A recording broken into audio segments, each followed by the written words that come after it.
Bonjour à toutes et à tous. Je suis ravie de vous accueillir aujourd'hui pour un voyage initiatique au sein des mécanismes biologiques du stress. Le stress, phénomène omniprésent dans nos vies, a un impact profond sur notre bien-être. Ce webinaire a pour objectif de vous éclairer sur les processus biologiques qui se cachent derrière ce phénomène, afin que vous puissiez mieux comprendre comment il affecte votre corps et votre esprit. Au cours de cette session, nous allons explorer les réponses du corps au stress, du système nerveux au niveau moléculaire en passant par les hormones. Vous découvrirez enfin des techniques pour gérer le stress de manière plus efficace. Mais avant de démarrer ce webinaire, je me permets de me présenter. Je m'appelle Patricia Nkita. Je suis directrice chez HR et Management Consult. Pour ce qui concerne mon parcours académique, celui-ci comprend un master en sciences du travail, un certificat européen de formation universitaire en travail social, un certificat interuniversitaire en expertise judiciaire, ainsi qu'une formation universitaire en diagnostic, prévention et traitement des burn-out professionnels et parentales. Maintenant que vous me connaissez un peu mieux, je vous invite à démarrer cette exploration des mécanismes biologiques du stress. J'espère que vous trouverez cette information très instructive. Ensemble, contribuons à démystifier le stress et à partager nos outils pour mieux le gérer. Les objectifs visés par ce webinaire sont les suivants. Expliquer les bases du stress, comprendre comment le stress peut affecter notre corps et, enfin, identifier des stratégies pour gérer le stress. À l'issue de ce webinaire, nous prendrons également le temps d'échanger.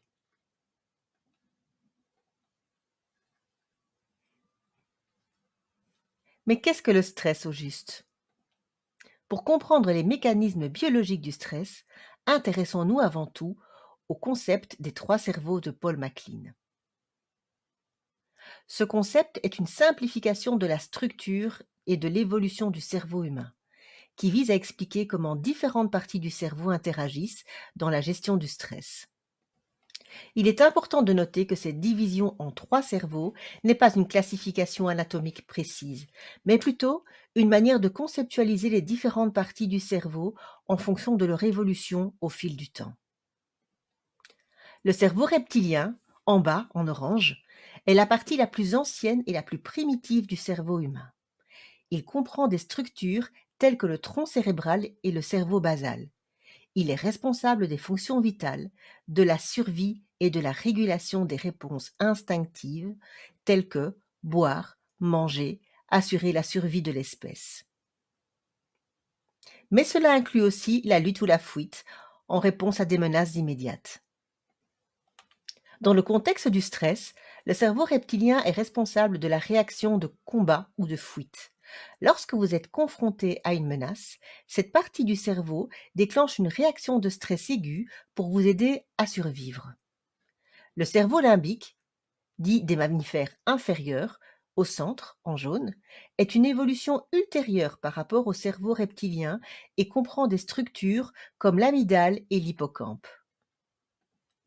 Il est impliqué dans la régulation des émotions, de la mémoire, de la motivation et du comportement social. Lorsqu'il s'agit de gérer le stress, le cerveau limbique est impliqué dans l'évaluation des menaces, la régulation des émotions liées au stress et la formation de souvenirs émotionnels tels que la tristesse, la joie, l'angoisse, etc. Vient enfin le cerveau des mammifères dits supérieurs, également appelé cortex cérébral ou cerveau rationnel, qui recouvre les deux autres cerveaux de couleur bleue, rouge et mauve. Le cortex cérébral est la partie la plus évoluée du cerveau humain. Il est responsable de la pensée complexe, de la prise de décision, de la planification et de la régulation du comportement. Il permet dès lors de moduler les réponses émotionnelles générées par le cerveau limbique, ce qui signifie que les individus sont capables de réguler leurs réactions émotionnelles face au stress grâce à la réflexion et à la compréhension. Le cortex cérébral est impliqué dans la gestion du stress en permettant aux individus de rationaliser leurs réactions face au stress, de trouver des solutions aux problèmes et de mettre en œuvre des stratégies d'adaptation. En résumé, les trois cerveaux interagissent pour gérer le stress de manière complexe. Le cerveau reptilien déclenche des réactions de survie immédiates. Le cerveau limbique régule les émotions liées au stress et le cortex cérébral permet de rationaliser, de planifier et d'adopter des stratégies pour faire face au stress. Cette approche tripartite de la gestion du stress montre comment l'évolution a façonné notre cerveau pour répondre à des situations stressantes de manière adaptative. Mais qu'est-ce qu'au juste le stress? La définition du stress peut varier selon les contextes et les experts. Mais de manière générale, le stress est une réponse physiologique et psychologique à des facteurs de stress externes ou internes. Il peut se manifester sous différentes formes, allant de la tension légère à l'anxiété intense. Et il est souvent associé à des réactions physiologiques telles que l'augmentation du rythme cardiaque, de la tension artérielle et la libération de certaines hormones comme le cortisol.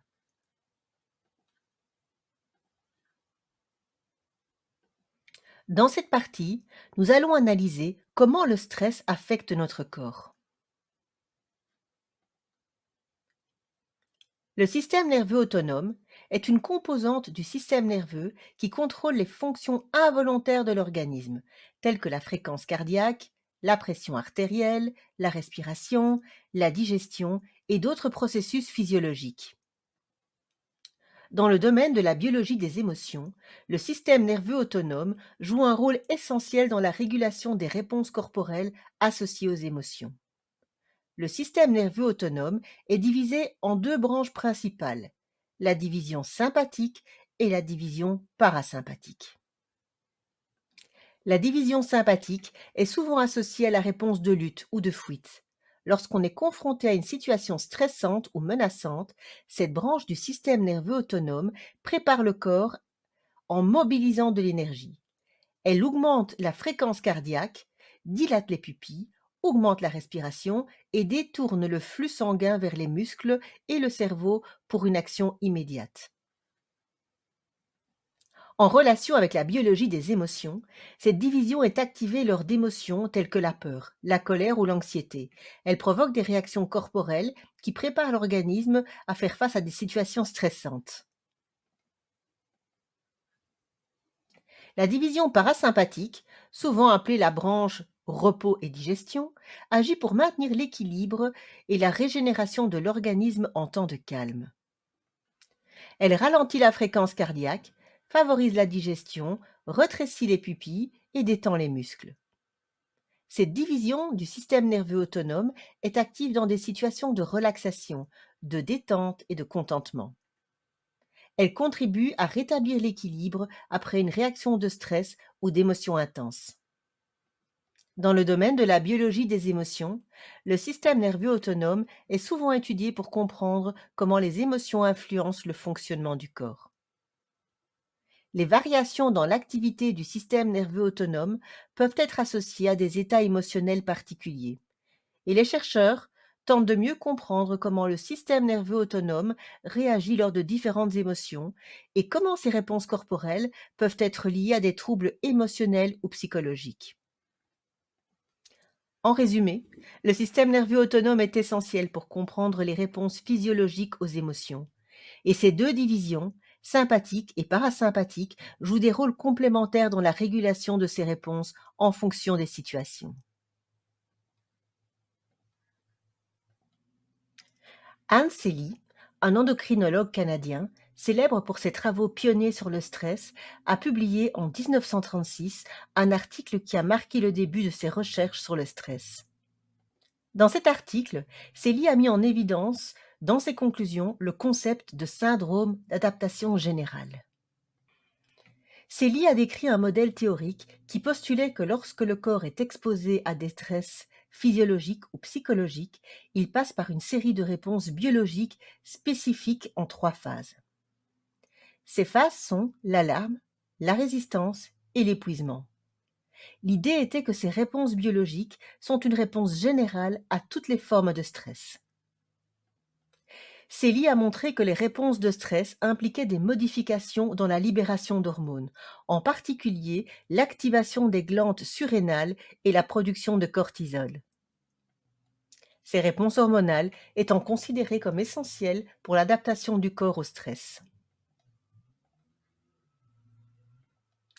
Les recherches de CELI ont également mis en évidence que le stress prolongé et chronique pouvait avoir des effets néfastes sur la santé, notamment l'épuisement des ressources du corps, l'affaiblissement du système immunitaire et la prédisposition à diverses maladies.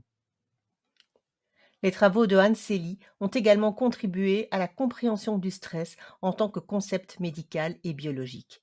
Son modèle de syndrome d'adaptation générale a jeté les bases de la recherche sur le stress et a aidé à identifier les mécanismes biologiques sous-jacents à la réaction de stress. Ainsi, lorsque nous sommes confrontés à des situations stressantes, notre corps active un système complexe pour faire face à cette tension. Au cœur de ce mécanisme se trouve une petite structure cérébrale appelée hypothalamus. L'hypothalamus joue un rôle clé dans la gestion du stress, en agissant comme le chef d'orchestre de notre réponse au stress. Lorsque nous percevons une menace ou une situation stressante, nos sens envoient des signaux au cerveau qui sont ensuite relayés à l'hypothalamus. L'hypothalamus réagit en déclenchant une cascade de réactions chimiques. Il libère une hormone appelée la corticolibérine, qui, à son tour, stimule la glande pituitaire située dans le cerveau. La glande pituitaire libère l'hormone adrénocorticotrope dans la circulation sanguine. L'adrénocorticotrope voyage vers les glandes surrénales situées au-dessus de nos reins.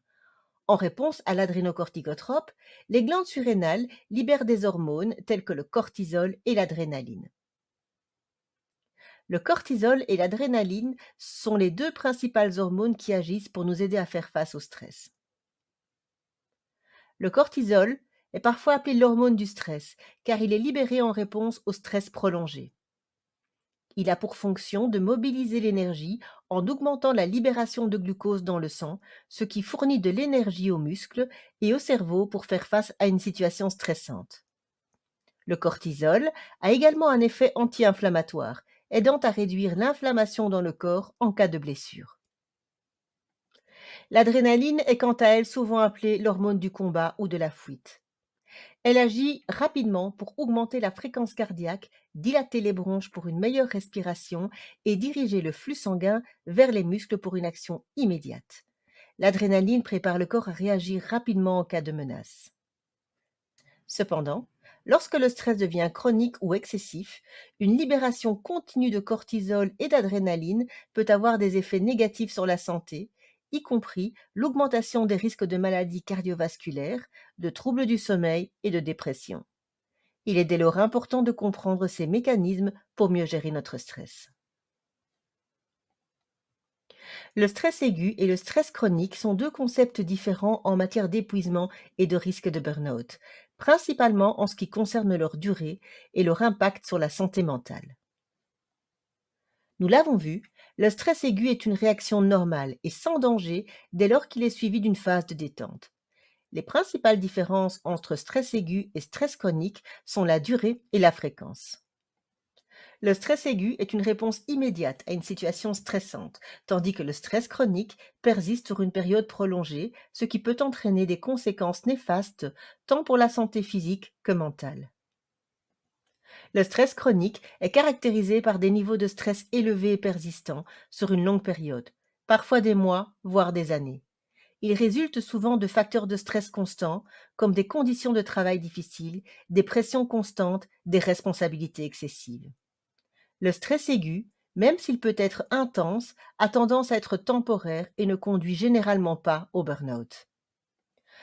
Le stress chronique, en revanche, peut avoir des conséquences graves sur la santé mentale. Il est un facteur de risque majeur pour le burn-out. Pour gérer le stress aigu efficacement, on peut prendre des mesures temporaires pour réduire le stress, comme la relaxation, la gestion du temps ou la résolution de problèmes. Par contre, le stress chronique nécessite souvent des changements plus profonds dans la vie professionnelle et ou personnelle, tels que la réduction de la charge de travail, l'équilibre entre vie professionnelle et vie personnelle, le soutien social, l'accompagnement thérapeutique et la gestion du stress à long terme. En résumé, la principale différence réside dans la durée et la persistance.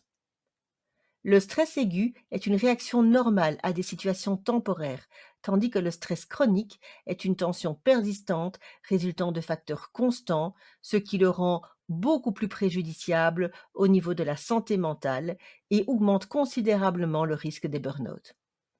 Il est essentiel de reconnaître les signes de stress chronique et de prendre des mesures pour le gérer de manière appropriée afin de prévenir les burn-out. Un état d'épuisement professionnel intense et prolongé, associé à des symptômes tels que l'épuisement émotionnel, la dépersonnalisation, c'est-à-dire du cynisme envers les autres, et une diminution de l'accomplissement personnel, en sont les signes. Mais quels sont les symptômes? Le stress aigu peut provoquer des symptômes tels que de l'anxiété, de la tension, des maux de tête, des troubles du sommeil, mais ces symptômes disparaissent généralement lorsque la source de stress est éliminée. Par contre, le stress chronique entraîne des symptômes plus graves et persistants, tels que la dépression, l'anxiété, des problèmes d'hypertension.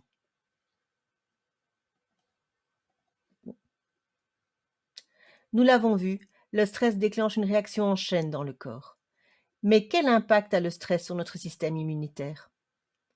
Lorsque nous sommes confrontés à une situation stressante, notre cerveau envoie un signal à l'hypothalamus, qui à son tour stimule l'hypophyse, une petite glande située dans le cerveau. L'hypophyse libère alors de l'adrénocorticotrope, hormone qui stimule les glandes surrénales pour produire du cortisol, également appelé l'hormone du stress. Si le cortisol a un rôle essentiel dans la régulation de la réponse au stress, en cas de stress chronique, la production excessive de cortisol peut avoir des effets néfastes sur le système immunitaire car il diminue la production de lymphocytes, les cellules immunitaires qui luttent contre les infections. En raison de la suppression de la production de lymphocytes, la capacité du système immunitaire à combattre efficacement les infections est réduite. Cela signifie que nous sommes plus vulnérables au rhume, aux infections virales et bactériennes, et que la guérison peut prendre plus de temps. Le stress chronique peut également augmenter les niveaux d'inflammation dans le corps.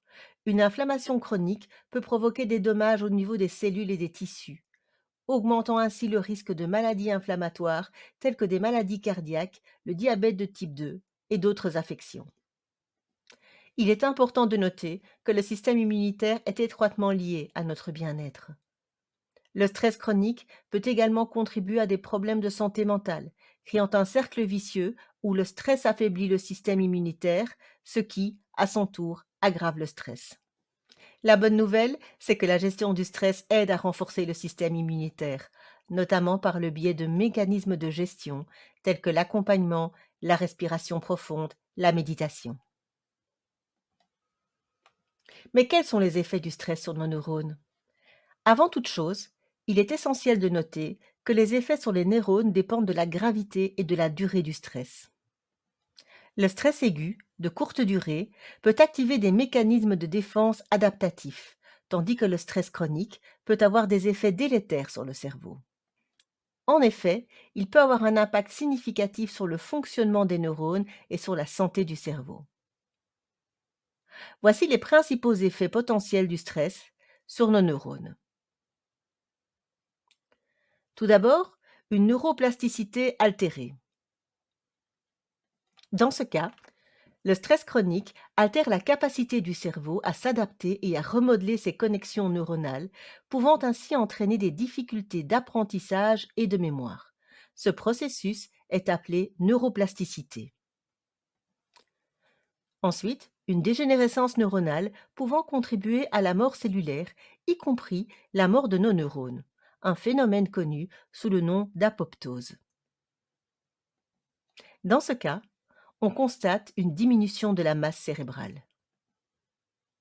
On peut également constater une inflammation chronique du cerveau pouvant endommager les neurones et, dès lors, perturber la communication entre ces derniers. Le stress peut également affecter la libération des neurotransmetteurs, les substances chimiques qui permettent la communication entre les neurones. Une dysrégulation des neurotransmetteurs peut avoir un impact sur la régulation de l'humeur, de l'anxiété et d'autres fonctions cérébrales. Le stress peut également provoquer des altérations de la barrière hémato-encéphalique, une barrière physique qui protège le cerveau de substances nocives circulant dans le sang. Des perturbations de cette barrière peuvent permettre à des substances indésirables d'atteindre le cerveau et de causer des problèmes neurologiques. Enfin, une vulnérabilité accrue à d'autres problèmes de santé mentale. En effet, le stress chronique et le burn-out sont souvent liés à des troubles tels que la dépression, l'anxiété, ainsi que des troubles cognitifs pouvant également affecter la fonction neuronale.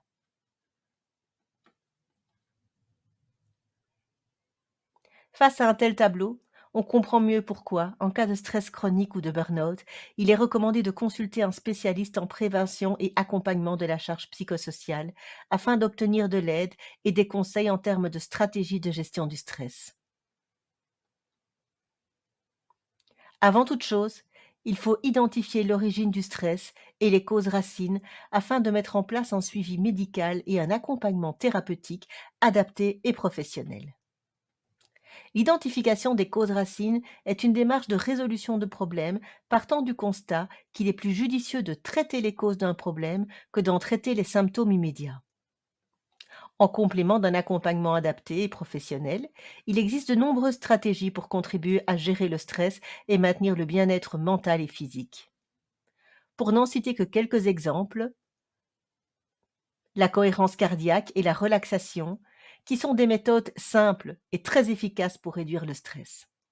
La méditation et la pleine conscience, qui aident à réduire le stress en se concentrant sur le moment présent. L'exercice régulier, qui va libérer des endorphines ou des hormones du bonheur et qui contribuent à réduire le stress et à améliorer l'humeur. La gestion du temps et des priorités, en effet, une planification efficace du temps et la priorisation des tâches peuvent réduire les sources de stress liées au travail notamment. La communication et la recherche de soutien social permettent, par le partage de préoccupations, de réduire la pression et le stress. La gestion des pensées négatives, par le biais du coaching notamment, contribue à gérer les pensées négatives ainsi qu'à surmonter les inquiétudes, excessives ou non. La relaxation et les loisirs permettent d'aider à relâcher la tension et à détendre le corps et l'esprit. Enfin, une nutrition équilibrée et, surtout, un sommeil de qualité. En combinant ces différentes stratégies de gestion du stress, il est possible de mieux faire face aux défis du quotidien afin de préserver notre santé physique et mentale.